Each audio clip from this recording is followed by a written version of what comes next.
देवी कवच श्री चंडिका देवी को नमस्कार। मार्कंडेय जी ने कहा, पितामह जो इस संसार में परम गोपनीय तथा मनुष्य की सब प्रकार से रक्षा करने वाला है और अब तक आपने दूसरे किसी के सामने प्रकट नहीं किया हो, ऐसा कोई साधन मुझे बतलाए।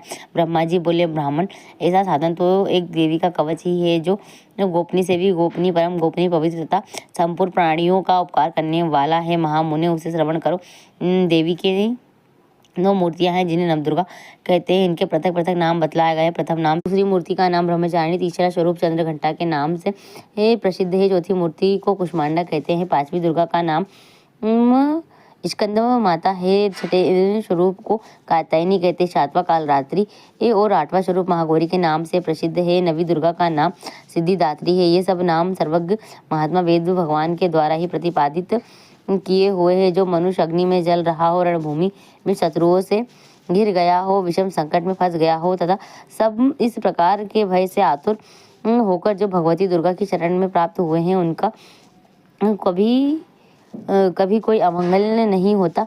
युद्ध के समय संकट में पड़ने पर भी उसके ऊपर कोई विपत्ति नहीं दिखाई देती।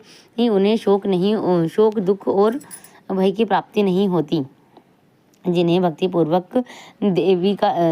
भक्तिपूर्वक देवी का स्मरण किया है, उनका निश्चय ही अवैध होता है। देवेश्वरी, जो तुम्हारा चिंतन करते हैं, उन्हीं तुम निसंदेह रक्षा करती हो। चंडिका प्रेत पर आरूढ़ होती है, बाराही वैश्य पर सवारी करती है, इंद्रवी का वाहन ऐरावत हाथी है, वैष्णवी ही गरुड़ पर ही आसन जमाती है, महेश्वरी वृषभ पर आरूढ़ होती है।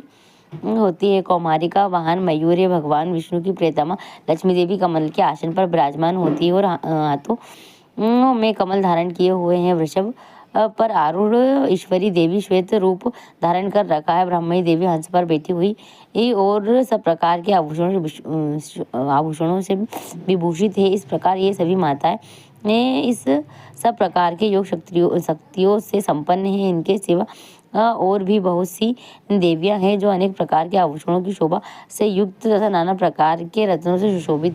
ये संपूर्ण देवियां क्रोध में भरी हुई हैं और भक्तों की रक्षा के लिए रथ पर बैठी हुई दिखाई देती हैं। ये शंख, चक्र, गदा, शक्ति, हल्म और मूषल, खेटक और तोमर, परशु तथा पंच, कुंत और त्रिशूल एवं उत्तम शंख, धनुष आदि अस्त्र शस्त्र अपने हाथों में धारण करती है। दैत्यों के शरीर का नाश करना, भक्तों को अभयदान देना और देवताओं का कल्याण करना, यही इनके अस्त्र शस्त्र धारण करने का उद्देश्य है। कवच प्रारंभ करने से पहले इस प्रकार प्रार्थना करनी चाहिए। महान रौद्र रूप, अत्यंत घोर पराक्रम, महाबल और महा उत्साह वाली देवी, तुम